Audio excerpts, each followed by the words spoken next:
West and North London podcast, where we sit down each and every week to answer your big Arsenal questions. I'm Caleb. And I'm Tim.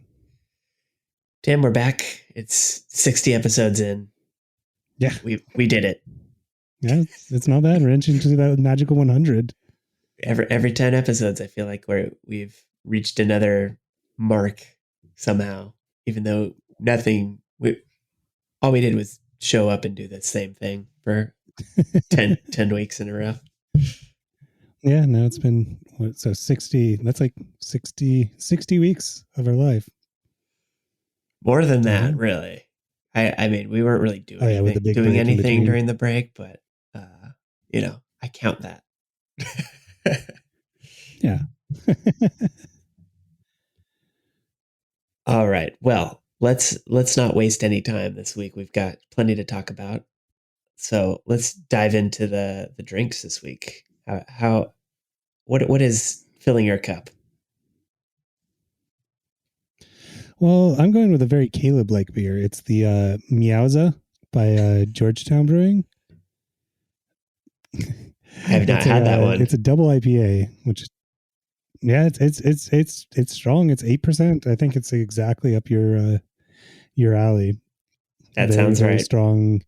You can definitely taste you're having a beer. It's good. I mean, I love pretty much everything Georgetown's put out, so it's not like it's a surprise. But yeah, and I'm sure you can get it pretty much anywhere right now.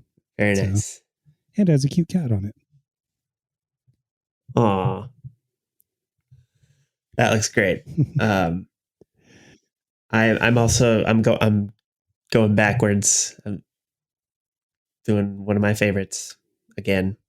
I don't know if you can see it. There we go. Maybe doing the bottom cutter. Yeah. Good old bottom cutter. Yep. Still at 8.2%. Yes. Yeah. Yeah, so we've got a pretty similar beers. That's a double IPA too, right? Yes, it is. Look at us matching.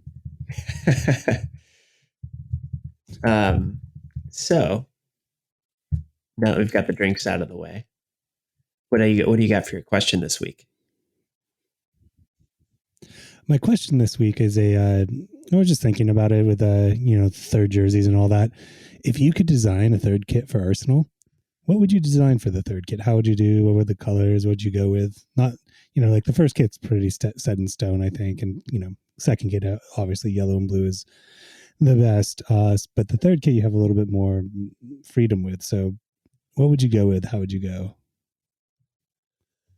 I would go with like a neon green and with a blue. No, just kidding.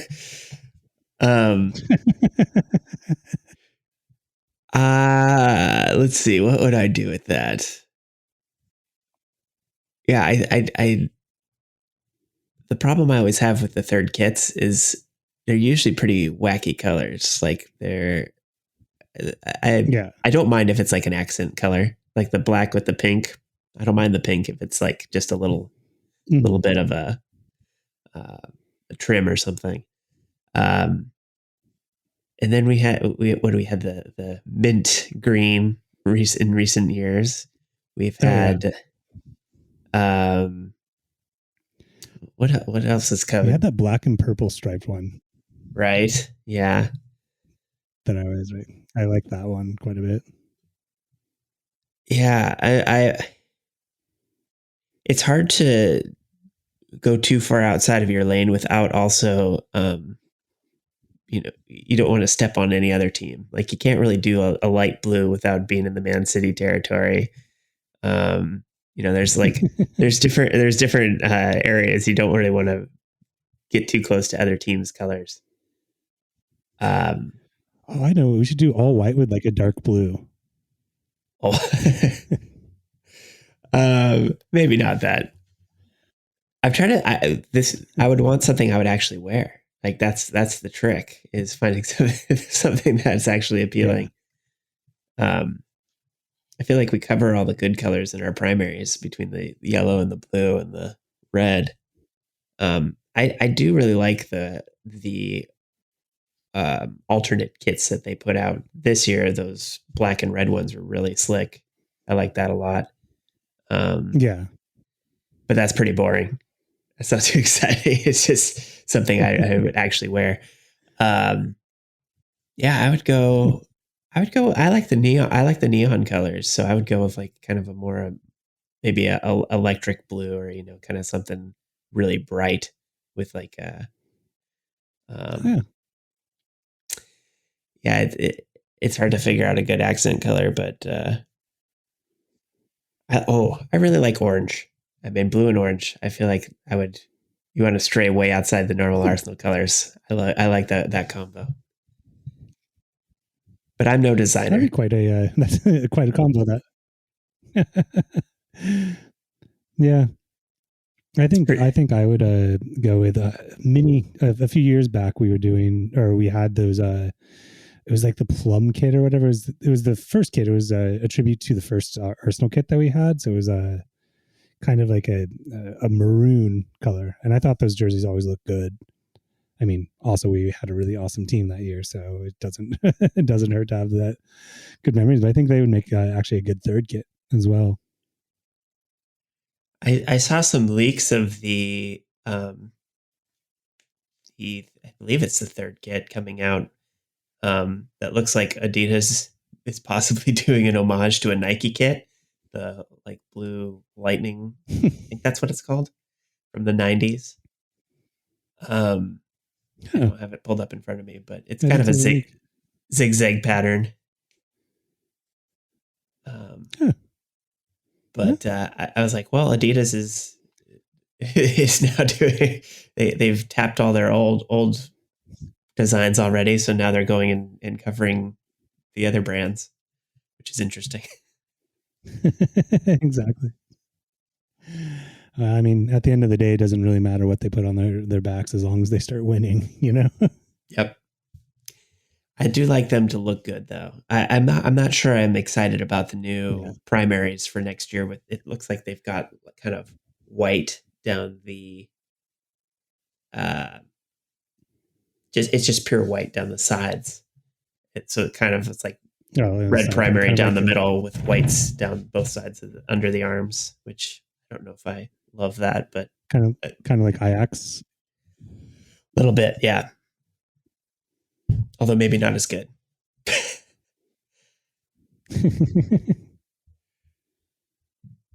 All right. Well, with that, let's move on to another team that plays in red and white. Slavia Prague was a game that happened. I don't know if you remember it, but I barely do. It happened. I don't know if I remember tons or if I blocked out a lot of that game, but yeah, it definitely happened. I don't know if there's a whole lot to say about it. It was a bit of a typical Arsenal game, and especially kind of coming off a little bit of a, I guess you could call it a hangover after the Liverpool game.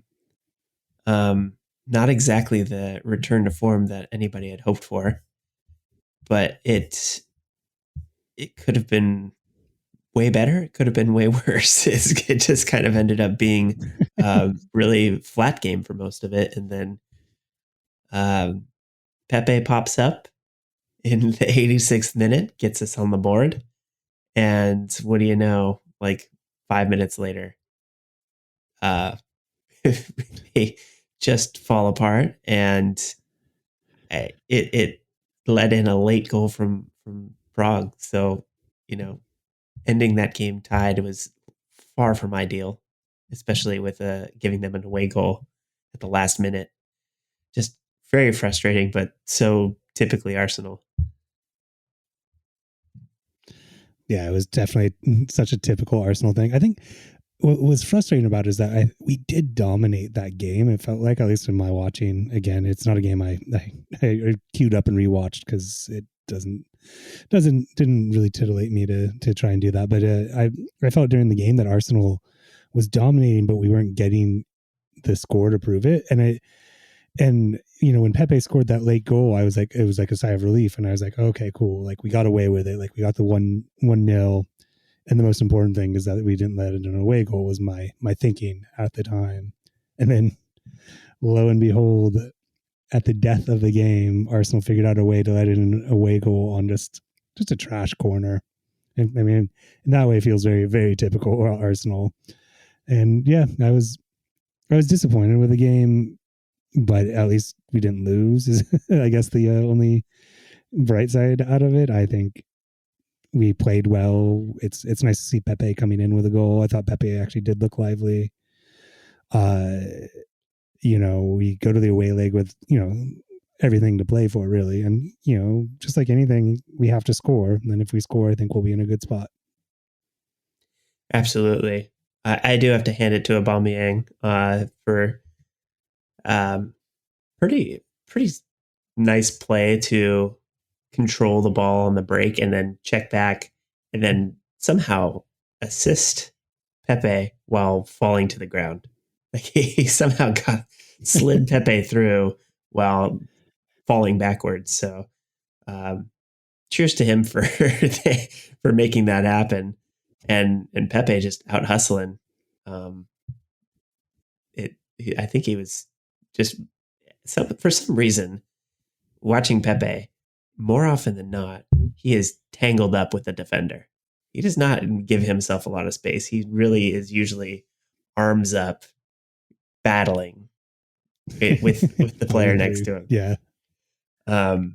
So in typical Pepe fashion, he was battling all the way to the box and found a way to get a shot off and find that far post. So good on him to really make that happen. But then to just fall apart and really it's one of those things that it's too typical of Arsenal to just let that sort of thing happen. I mean, it was the third out of 4 extra minutes, and they just couldn't find a way to see it out, and that's really, really frustrating. And I think what's worrying about that game is that when we do play better opposition in this competition, and we will if we move further on, we shouldn't count our chickens before they're hatched. But if we move further on, we're going to have teams that are definitely going to punish us more than Slavia did, and that's what's worrying for me. And I think like for a team, Slavia, I wasn't super worried about them, but their record, they're good in their domestic league. They've had a good run to get to this point in Europa League.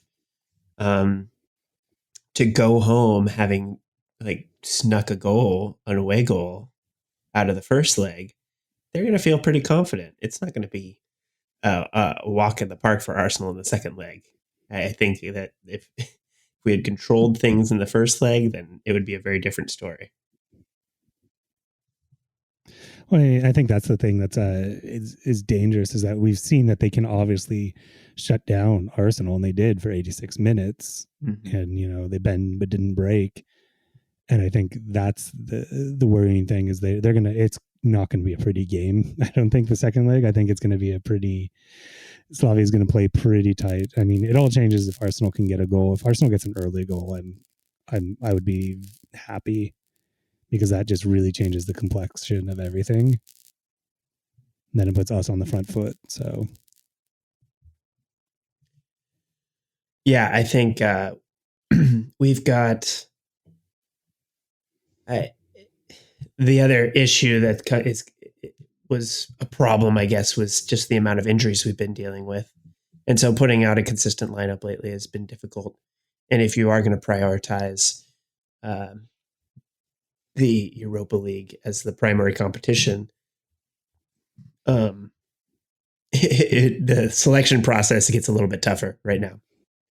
So I'm very curious to see who is in the lineup on Thursday, especially considering Aubameyang was out on the weekend with the flu apparently, and both Odegaard and Emile Smith-Rowe were out of this last game. excuse me, Saka looked like he picked up an injury in the game against Sheffield, so it leaves some big question marks going into the second leg. Like who do you rely on to get you through? Because it is do or die time. So the pressure is certainly on whoever does get in the lineup. You know, Arteta's going to try to put out his best team on Thursday. I think if Aubameyang is available, if he's back from sickness, I think he plays. Um, I think maybe he is the main striker. I hope he is. I think we've seen him not be at his best necessarily on that left side, but Lacazette's been playing pretty good, so it's a tough call.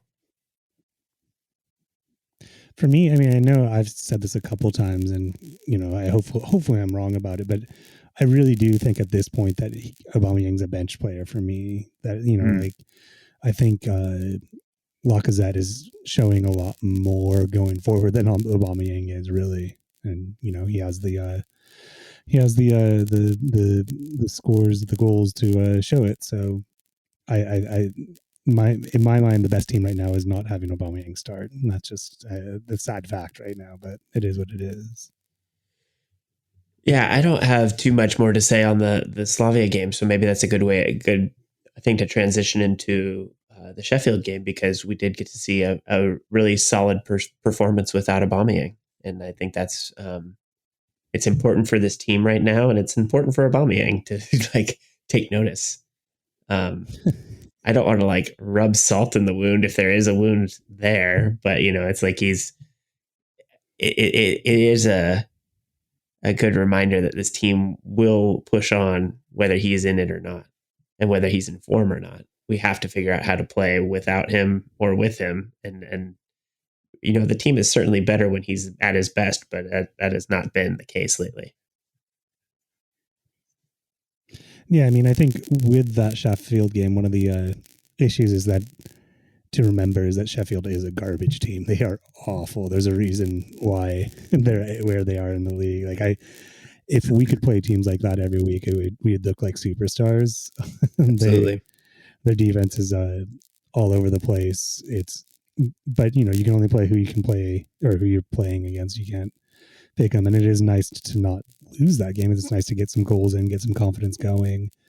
I think it was good to have the goal scorers score those goals, get their tallies up. Lacazette with a double, and my favorite thing was Martinelli scoring and starting. What do you think of him starting? It was great to see him. He's just a pleasure to watch. Um, he brings so much energy to the side and is totally different from the other players that play in that position. I mean, he's not an Aubameyang. There's some crossover there, and I think those are two players that complement each other well when they're both on the field. But he's got a different energy about him. He does those runs like he gets into space and makes stuff happen. And I think we have seen Aubameyang be like that, but for Martinelli, that's kind of just what he does all the time. Like he just brings a lot of energy, and it's a different look to what Emile Smith Rowe brings on that side. It's a different look to what Willian brings when he plays there occasionally, and um, it's just it's something we need more of in this team. We've seen some of the energy that just the young players bring, and I think Arteta alluded to the fact that a lot of the reason he's not getting the minutes that maybe he deserves is that we do have a lot of young players that are pushing for those minutes. And it's not about who's pushing for the minutes in that specific position necessarily. It's about we can't tip the scales too far in the direction of our youth players at any given moment because you do need to have some balance and youth and experience and try to keep that stability a little bit. And I think there's probably some concerns as how exuberant Martinelli is. He can also maybe get out of position a little bit, but um, yeah, I think he just you can see so much potential in what he does, and that's um, it's a little unpolished, very raw, but it's just fun to watch because you see all that it could be, and when he scores, all the better, because I think that brings confidence and allows him to keep trying things, and that's really important right now as he develops. What did Yeah, you I mean, I think? think the energy is exactly spot on. Hmm? Oh, I just was asking what you thought. Oh yeah, I was just thinking that the energy is exactly spot on. I think the way he chases after balls, it's not just his spaces that he gets into, the way he tracks back, even the way he goes forward, he's herring. I think any defender on that side is facing him is just going to see him show up and just roll their eyes and go, "Oh God, this is going to just be an annoying game." You know, I'm actually going to have to work. I'm going to have to fight for every ball and every space and all that. And I think that adds a lot of value. And when you bring up Arteta's worry about unbalancing the team as far as youth versus age, I think in the league right now, I'm not too worried about that balance. I think it would be interesting to see how much the experience part of it really matters when your players aren't performing. I mean, I imagine that's why he prefers a William, because he has a ton of experience and maybe helps out with that balance. But it really does take away from the dynamicism. Is that a word? Dy- Dynamicism. I think it's dynamism. No, that can't be right. Dynamism. The exciting and fun nature of this team. And so, yeah, I don't know. Like, I would love to see him start on Thursday's game, but I'm not holding my breath for it. Mm-hmm. Well, given the options, he might get in by default just based on who's available. Um, but yeah, I mean, it depends on how it depends on how sick Aubameyang is with the flu, because I mean those things can last a couple days. right. So I think it'll be a little bit of a mix of the last couple lineups. I think Pepe has looked great in his past couple games. I was uh, pretty pleased with Saka in his number 10. He basically played a number 10 in this game. Um, but I don't know if he'll be available. But loved seeing him kind of um, play a slightly different role than we've seen him play this season.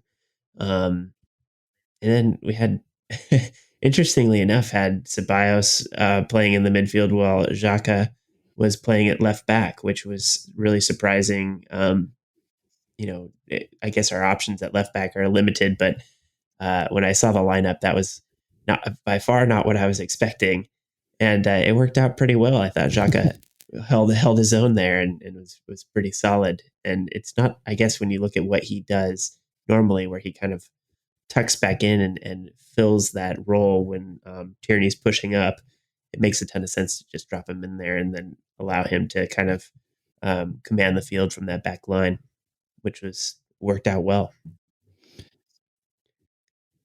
Yeah, I thought he looked good. I think Ceballos was fine. It's the type of game I was speaking about where he's just a depth player that he's soaking up minutes, and I'm fine with it. I didn't love his performance, but he didn't do anything too horribly wrong. I mean, again, it's Sheffield, so it's not. I think it's a little less pressure, but yeah, I thought it was an interesting experiment, and just with the personnel we have, it's kind of what we're going to get. I think we can't ignore Ceballos' contribution to the first goal, which was really a pure Arsenal goal, if there ever was one. To see the team just kind of pass their way through Sheffield like they weren't there, and suddenly have Lacazette bursting out the other end with the ball in the 6-yard box. Not a bad place to be if you're Lacazette. Should be pretty easy to slot in from there, but getting to that point was the type of Arsenal passing and just cohesion that we don't see enough of these days, but really fun to watch. And Ceballos was right there to make that work with a nice little flick to keep Lacazette going. So yeah, more of that, please. I don't know. Like to see Yeah, Odegaard filling that role, but once we get him back, maybe that would be something we could build on. yeah, and as you said, it was such a vintage Arsenal goal. It did wind back the clock a couple years, and that's why you fall in love with this team is those types of plays. So, as you said, more of that, please. As you mentioned before, the second goal that we got was the Martinelli basically tapping it in off of a Pepe shot. Um, not a difficult goal, but one of those things like one of the things I think Arsenal forget sometimes is put a shot on frame and things can happen. Too many times I feel like uh, the shots that we're just trying are way off the mark, and if you don't make a dangerous shot, then you're not going to get those sorts of rebound situations.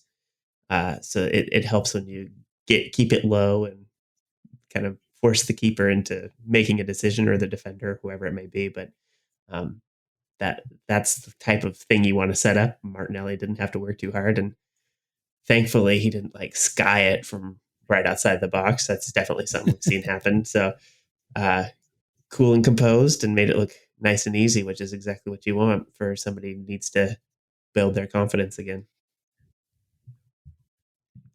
Yeah, and when you think about it, that kind of double-sided attack of Pepe and Martinelli, if they're both on their best, is again one of those scary things as a defense. You're having a lot of pace coming at you, a lot of just trickery and grit, and if Pepe really does kind of be that not necessarily the player that we all thought we were getting when we got him, but a consistent player that does that kind of keeps that consistent going, I think it could be a very dangerous attack and a very frightening attack for most defenses.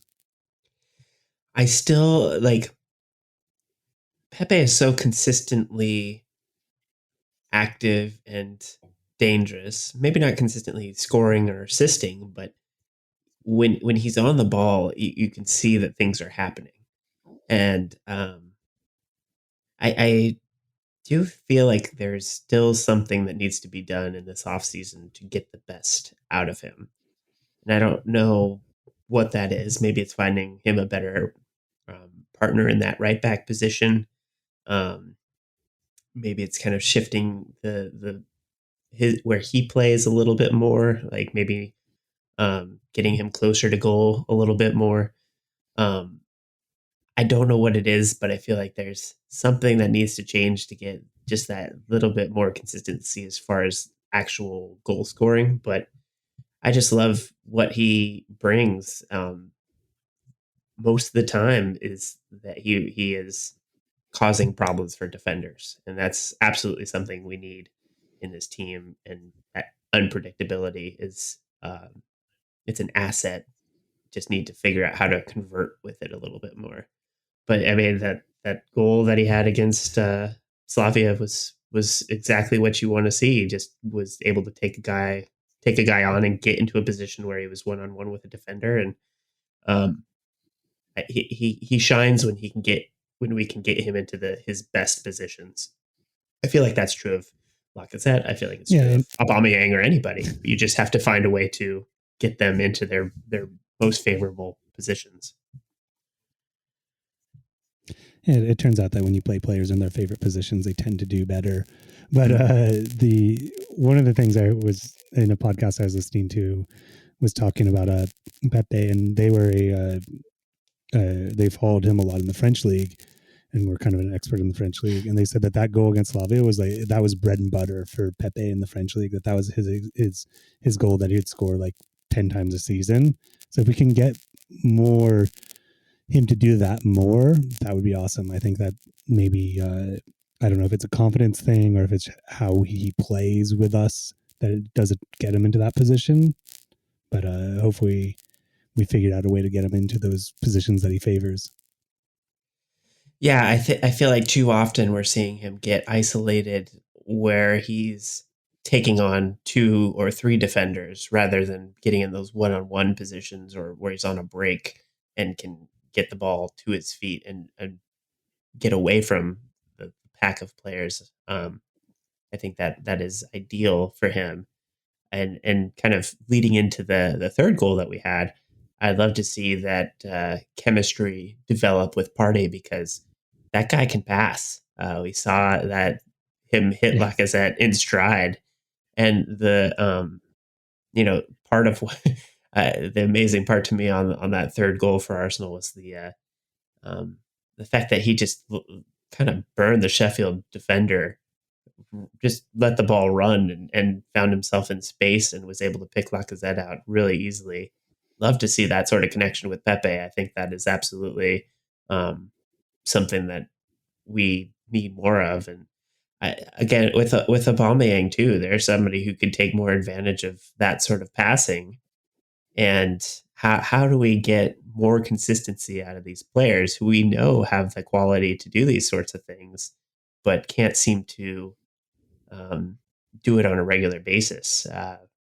It's like these one-off situations don't really allow you to build anything, and that's um, I think that's the frustration of most Arsenal fans is we see all the potential there. We see all these things that these players can do and are capable of, but how do we do it week in and week out? I don't know what the key is. That's a rhetorical question almost. Well, I think one of the things that might help us is having a longer off season with all these players in situ, that you can have the training where they get to know each other, they get used to how they play and that sort of thing. Because it was a truncated off season, and Partey came in. He was late to the party, as it were, and Right. so so I think that may help. We are getting to the point of the season where the players can be just gassed and tired. They've been playing a lot of games, kind of constricted together. So I think that might be a factor in things. Although it affects everybody. But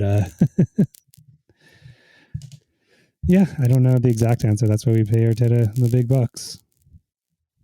Yeah, it's something I hope we can figure out, and maybe it's just finding one or two other players that allow Party to get more time on the ball, or you know, take some of the focus off of Pepe, or whatever it is. It may be that again. I'm no tactician. I don't see this team day in and day out like Arteta does, but I'm sure there are things in his mind. It's like, oh, we're just that little step away, and all this tweaking that he does to try to get the most out of this team is all about whatever he has to work with, and that all the tweaks are to try to get just that little bit more out of the players that he has available to him. So what all the tweaking really tells me is that it's not there yet. It's not a matter of um, necessarily this team is the be all end all and he just has to figure it out. I think it's more like he's trying to wring every bit of um, talent that he has available to him out of this team, and all the tweaking is to try to get as close as he possibly can to what he wants to do. But I don't think we're there. I think some of these players leave a bit to be desired when it comes to what Arteta needs to get out of the best players.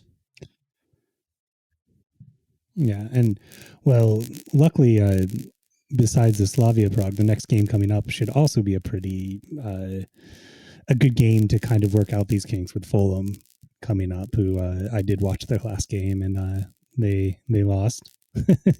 And with Fulham, they are they look like they have some makings of a team. I think they're a little bit will be harder to break down than Sheffield was, but it is a good chance for us to get into some sort of form and get some of these players going. I think it's definitely a winnable match coming up.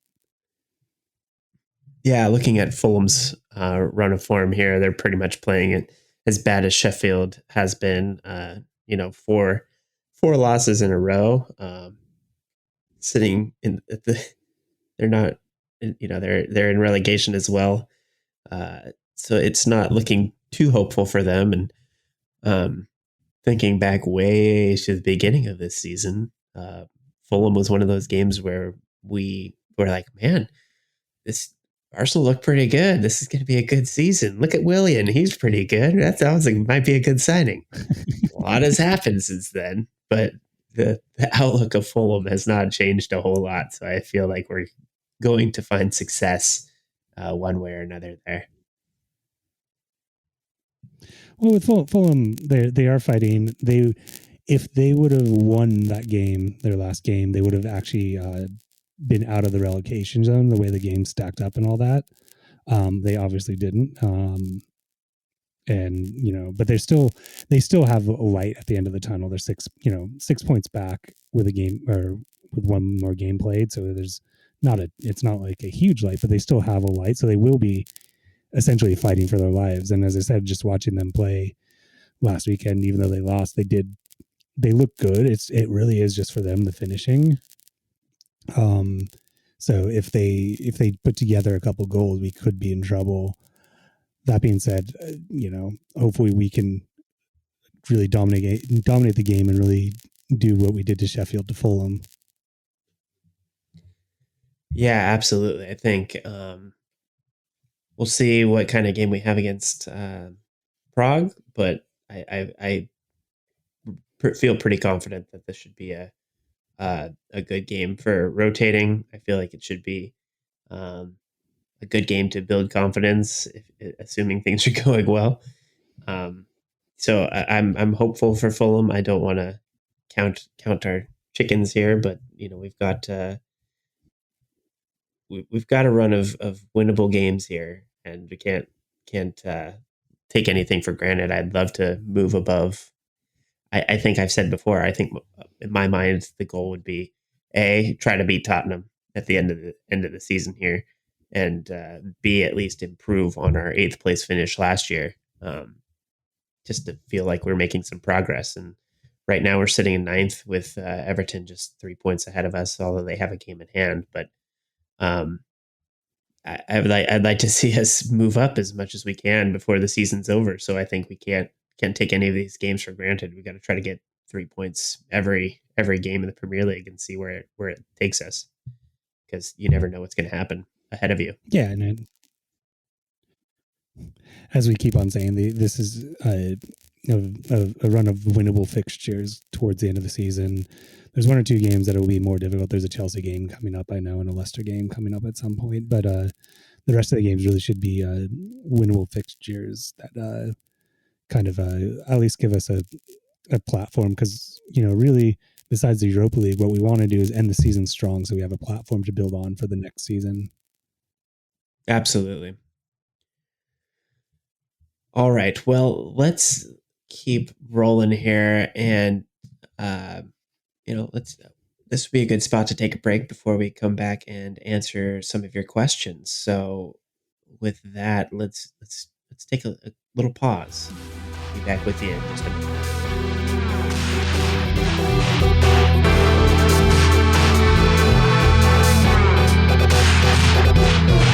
All right, welcome back from the break. We've got some questions for you from you. So let's get right into it. Got this one from Jonathan King Monilis. Is shooting practice versus Sheffield enough practice to get the away goals at Slavia Prague? What do you think, Tim? Was that just what we needed?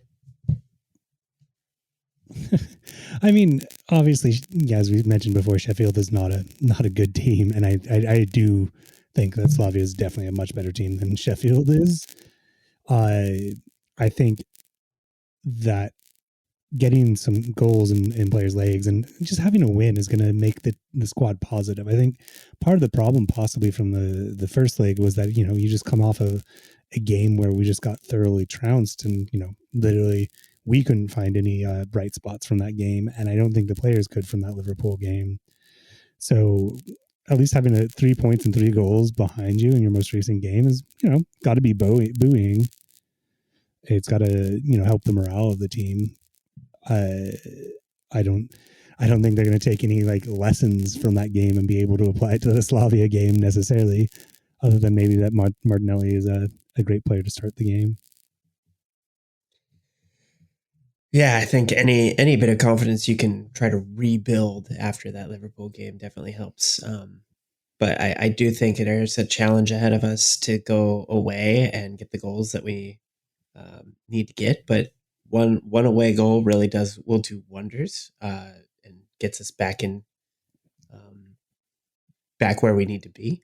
So all we need is a 1-0 win and we're through. So I feel pretty good about that.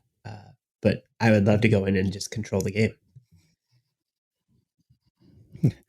I mean, as I said earlier when we were talking about the game, it wasn't like I was expecting us not to have to score in a game. You know, the 0-0 Arsenal is not something that I really put together in the same thought, and I was assuming we were going to have to score a goal in both legs in order to go forward, and it really hasn't changed that much. And I think we can score a goal against them, so it'll, yeah, it's just score goals. It's a simple game when you get down to it sometimes. But then also don't let in stupid goals. Like control the game through the end. Yeah, no, I'm not super confident about that second part. Right. The not letting The in stupid defense. goals has not been. It hasn't been our strong point recently. Not at all. Do you want to go ahead and read that next question from Jason? Yeah, I'll take Jason Dose's question. Uh, what's the actual stink with Oba? I keep hearing such credible sources like The Sun. I think there's some sarcasm in that, and the like that are saying that he's unhappy at Arsenal and is going to become the new Ozil. Oh, what are the facts, man? We got another one about Oba from Daniel Moran. Considering that Oba may not fit into Arteta's system, if we were to get a bid for Oba this summer, would you take it? So let's just talk about Aubameyang and get it all out there. I think we've had a little bit of discussion about him recently. It's hard to ignore the fact that fans don't seem to be happy. Maybe he's not happy. It's really hard to gauge how much of this is like fan conjecture, just reading into body language and circumstances, and how much of this is actually based in fact. Like, what is your take on Aubameyang's mentality right now? Mentality, if we separate it from his kind of playing right now, which is, hard. I think fans read a lot into things sometimes. I think there's, we spend all the time sifting through everything, and I also think fans tend to be quick to judge and make these decisions that, like, it's black and white. It's either Aubameyang is happy, loves the club and wants to stay forever, or he hates the club and is trying to leave. And as in most things in life, there's probably somewhere in the middle that's probably more true to that. It is worrying. I wasn't extremely excited about giving him such a long-term contract when we did, because, as I said at the time, he's not getting any better, and there will be a point where he's going to get worse. I think it does put us in a day. We didn't seem to learn much from the Ozil situation, really, which is unfortunate, because if we weren't going to get any money out of it, at least we could have gotten a lesson on how to spend money.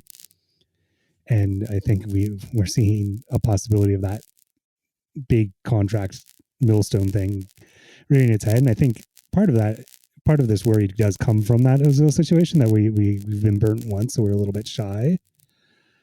But yeah, and on the other coin, he has had a history of having some discipline problems and some attitude problems at Dortmund, and when he played previously at other clubs. So there is a little bit of previous, but I think it's a lot of mountains out of molehill, in my opinion.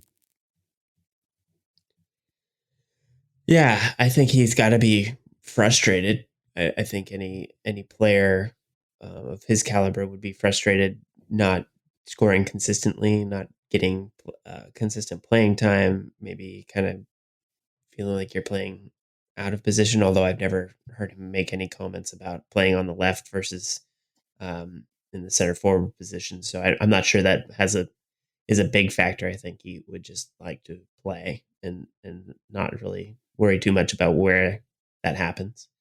Um, I think there's been some consistency issues when he has been on the field. There's been consistency issues on um, getting into the team as far as outside factors, both with the um, leave that he took to be with his family and now sickness and absences from discipline reasons. And um, all of that has kind of led to a bit of a disjointed period for him in the last few months. And uh, I don't think that lends itself to any player finding um, consistency on the field. So it's hard to look at the way things have played out and say, oh, there's a problem here. I think there's definitely things going on, but um, until he comes back and is able to get a good run of games and maybe find some form again, I think that we can't really read too much into it. It seems like there's definitely mitigating circumstances that have um, caused distractions, and fans will read into that whatever they will, because the Ozil situation was kind of a lot of that. It was like, he's sick, he's injured, he's got all these things that are keeping him off the field or keeping him from being at his best. Um, but I don't think we're there yet, or will be necessarily with Aubameyang. I think that's um, it's kind of like when you've had a major injury, you're trying to come back from it, and you're always a little worried every time you get kicked that that's going to be that next big injury.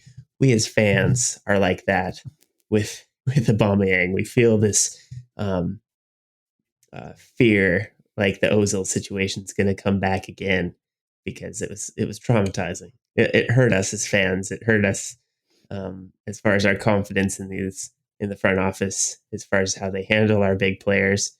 So I think there's a lot of people that are quick to jump to conclusions because of that. Um, but I'm not ready to buy into that yet. Uh, like I said, that assist that he got for Pepe the other day was not from somebody who is not giving their all. Um, if it was a situation where I felt like he was not giving his best, I feel like it would be very obvious. I think like he's definitely trying. It's just not coming off, and I think that is wearing on him a little bit.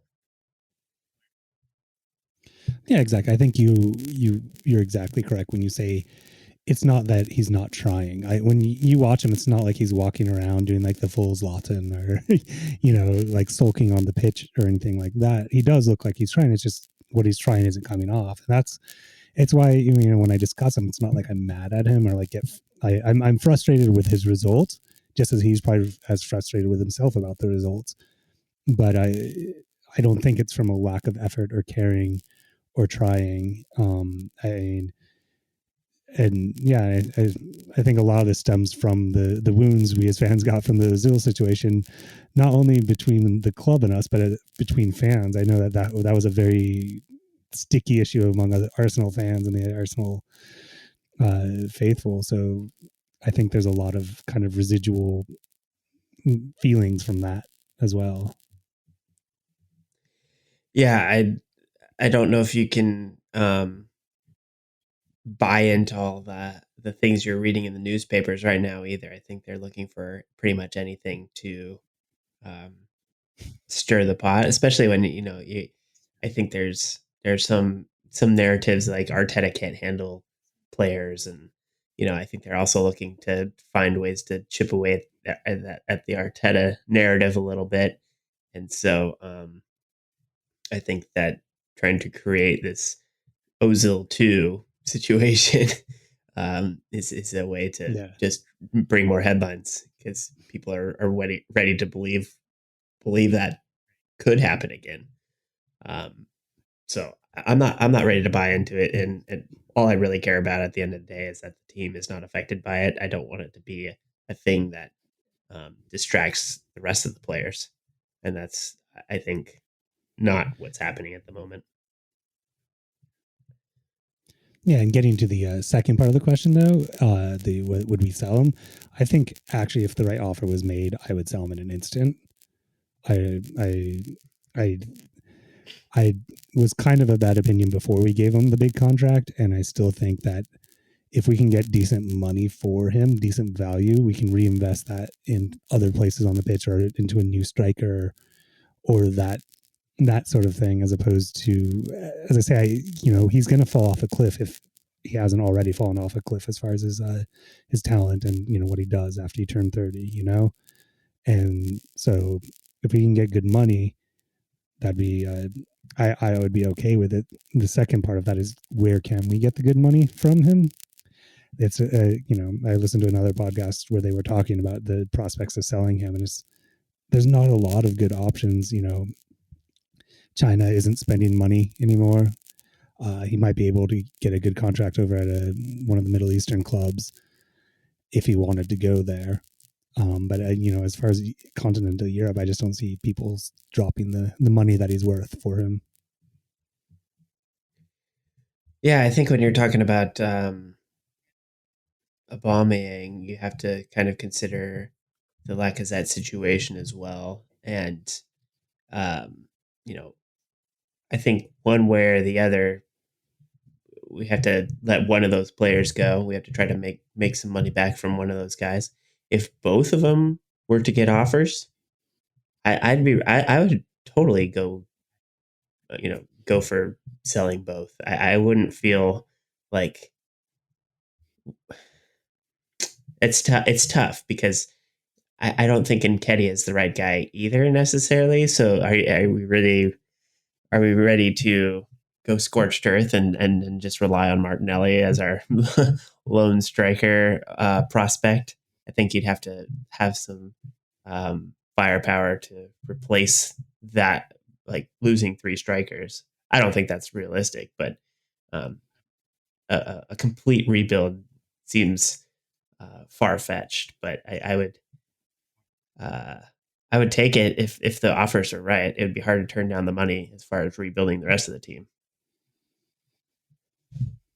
Yeah, exactly. That's a situation in which you could get the money, and you could actually get the money to buy Odegaard. Would be if we could sell both of those players for the money that they're worth, and then we could worry about the striker. Maybe we could go all Man City or Barca and just have no strikers and all midfielders to the Yeah, Arsene Wenger dream team. just 10 midfielders on the field, just swarming.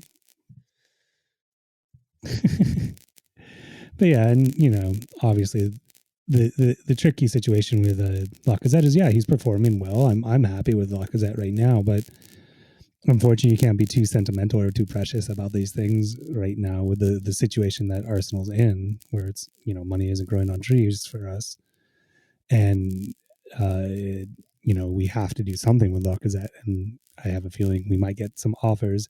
I don't think Lacazette's the type of player that would go for 1-year contracts this late in his career, so it kind of, I don't know. It's going to be an interesting offseason, I can tell you that.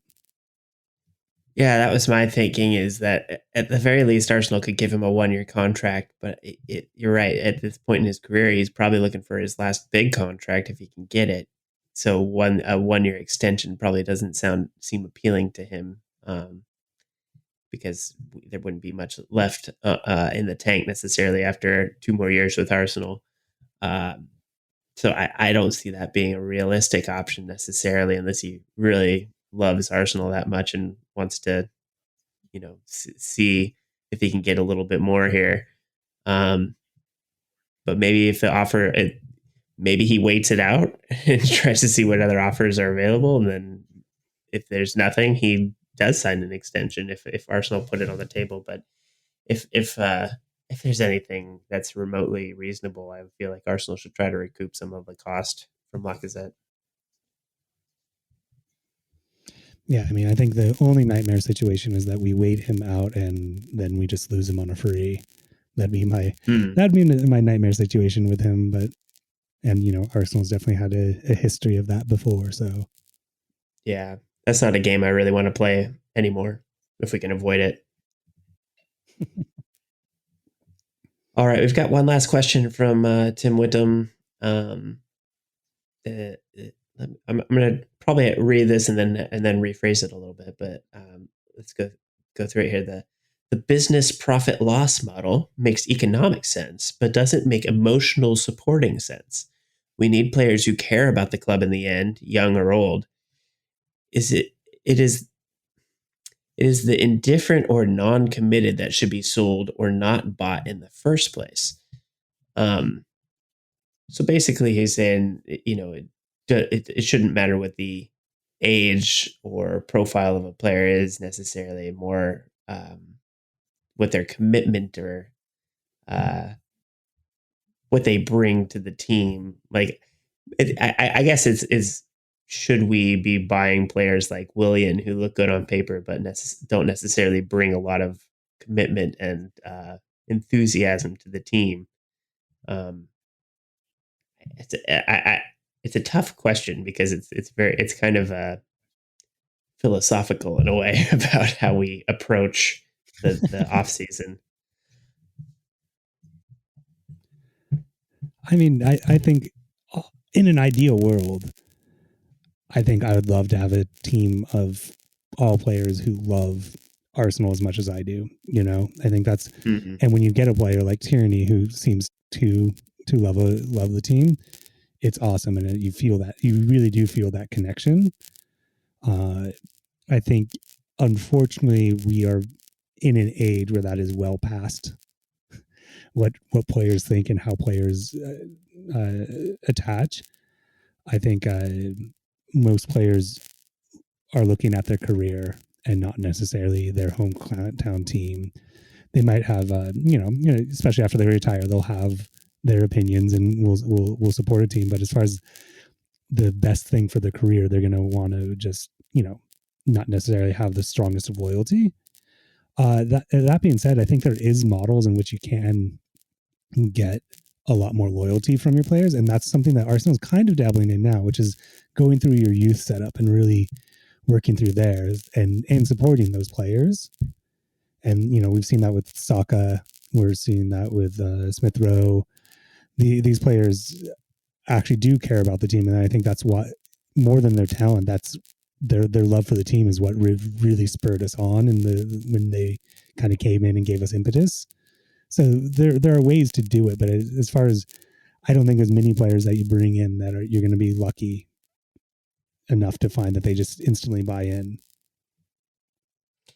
Yeah, I think part of the problem now for Arsenal is that you really do have to create those sort of players. Otherwise, it's not coming from the outside, because a lot of these younger players are barely old enough to remember when Arsenal was when the Invincibles played. Like, they may have made an impression from their parents or something like that, but um, it's starting the young players are starting to age out from when Arsenal was in their glory days, so they don't have that affection for this Arsenal side. And so you might have, I think Odegaard mentioned like Fabregas was one of his influential players, and I'm like, man, that doesn't seem like that long ago, but like that wasn't necessarily um Arsenal's best days either. So when you're looking at like what drives players to have loyalty, or have be fans of a team, there hasn't really been a good Arsenal team to point to and say, oh yeah, this is what I would want to model my career after. This is some place I want to be that's really gonna, um, you know, I don't see players like looking at Arsenal and saying this is where I want my career to end up, because there's just not a lot to point to as far as success in the last decade or so that would drive young players in our direction. Yeah, and I think one of the things that Arsenal, even more than just the titles that they won, was that there was a project. Arsene Wenger had a very specific project that he was doing, and it was the passing game. There was a very specific Arsenal way to play, and even if it wasn't always successful, players wanted to be a part of it. It was just like people want to play for Barcelona. You have this idea of playing soccer the right way, and I think that is something that Arteta can bring that maybe Emery didn't, which is that Arteta really feels like we're doing a project, and if Arteta can sell players like Odegaard on the project, that he's building, I think that's how you get those types of players. But if you're just kind of flailing around, that's where you don't necessarily get the players that you want. You're just getting a bunch of mercenaries one after the other. Yeah, I think you bring up a good point, and that the um, bringing in players that fit your team mentally and with their personality and what their desires are really starts at the top and making it clear what your desires are and what you're going to do with those players, and really developing a team culture so that a player knows when they talk to the coach, oh yeah, that fits with what I want to be, that fits with what I want to do with my career. This is a place I can park myself for now or for the rest of my career and feel comfortable with that. Um, Without a clear vision of what Arsenal is or could be, it's very challenging to recruit on that emotional level. So I think Arteta has tapped into something, and um, I think I was mentioning it in a comment the other day. We were talking about Arsenal on one of our message group message boards for Cascadia Gooners, and just the difference between Arteta and Emery is that Emery had no way to communicate or develop a long term vision of what the culture of Arsenal should be. And I think the reason that he went for Arteta was that it was already built in. Like he already knew what Arsenal was and should be, and he was able to bridge that and develop that into a new vision of what Arsenal uh, is going to be based on the intimate knowledge he had of what Arsenal was. And I think that helps a lot when you're trying to explain to new players, to incoming players, to potential players what this team is all about and what they need to bring to the table as far as their role in the development of Arsenal. So I think that sells players on the project, is that they have a clear understanding of what they're going to have to do, what's going to be expected of them, and what they're going to get back from it.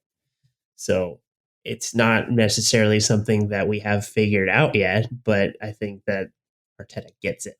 And that's part of what was appealing about him, even though he wasn't a coach with a lot of experience. He just understood intrinsically what Arsenal is. And that helps a lot when you're trying to rebuild the whole thing from nothing. I mean, we're basically starting over um, when you compare to where we were 10 years ago. And I think I'm going to also put a caveat. It's something I've mentioned previously, which is loyalty is a two-way street, and us as fans need to remember that that showing loyalty to these players, like the Aubameyang situation right now, is something we have to keep. That these players aren't just going to come here and just lay down and be loyal servants without getting some of that loyalty back from the fans. So remember that when you get mad at a player, that sometimes even though they disappoint you, they still just deserve your loyalty if you're expecting that back from them.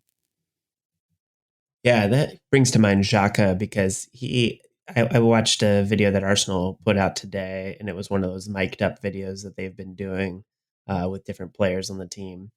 And just listening to him talk and the way he works on the field, um, that guy is our captain and everything, but he just doesn't have the armband right now.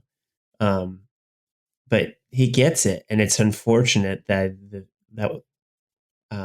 things went the way that they did between him and the fans, between losing his captaincy and that sort of thing. Because I think really he is a natural leader that doesn't get enough credit for what he's doing on the field on a regular basis. And I think every player on the field knows that he's the guy. Maybe like Aubameyang's kind of more of a talisman, somebody to look to as far as like, oh, here's our one of our best players, and he's got the armband. But as far as leaders and people that are doing the work on the field and organizing and encouraging, and um, it's Xhaka, and it's really it's just really sad to me that it didn't, the give and take between the player and the fans played out the way it did, because I think he's got what you want.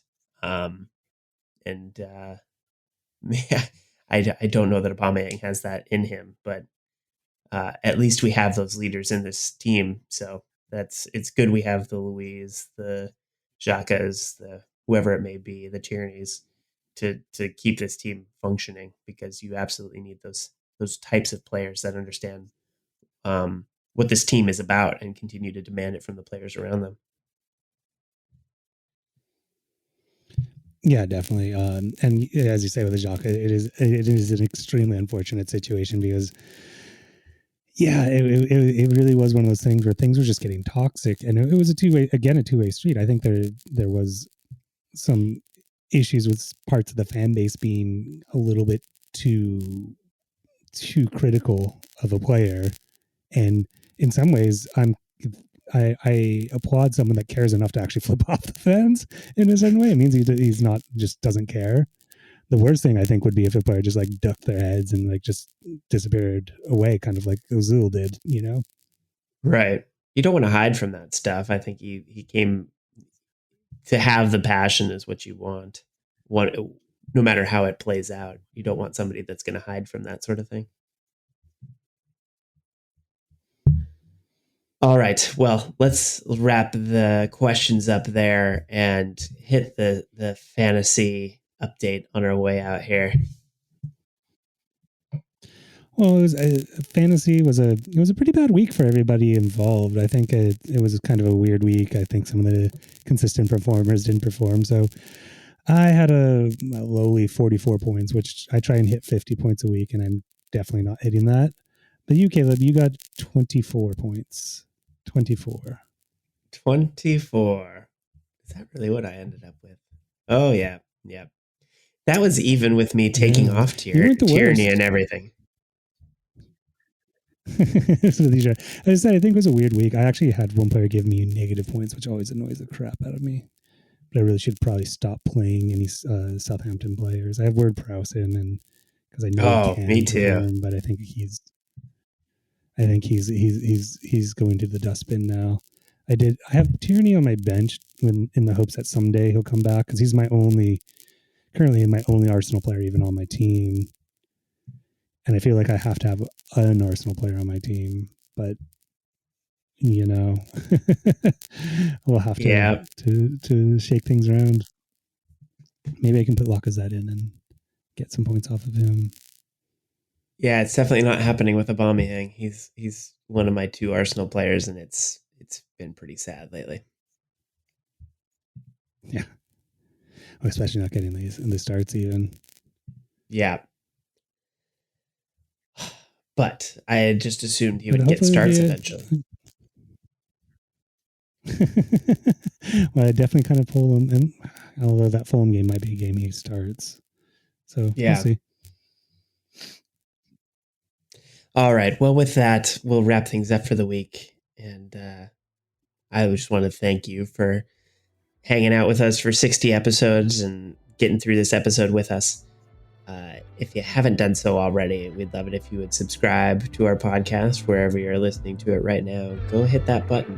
And if you've already subscribed and you're listening to us on a regular basis, you probably have a good idea of whether we're good or bad. And if you keep coming back, why not tell other people about how you feel about this podcast? Leave a review wherever you're subscribed. And let other people know how we're doing. And let us know how we're doing. We'd love to hear your feedback. If you want to, tell us more directly, you can send us a tweet. We're at W of N London, and you can follow us there for our tweets during games, or get updates when we've posted new episodes and that sort of thing. If you just want to email us your questions for the next episode or send us your feedback, westofnorthlondon@gmail.com is where you can do that. We also have a YouTube channel. Just search West of North London on YouTube and find our video versions of our episodes. And if you would like to subscribe there too, send us comments hit the like button whenever you get a chance to watch one of our episodes there. That would be a big help to us as well. The theme song is by Bobcat. If you like what you heard, go check out their website. It's bobc.at. Their album No Course to Follow is there. You can find other information about their music and much more. I think that is all for us this week. We'll catch you on the other side of the next couple games. So as always, see you at the next gun show.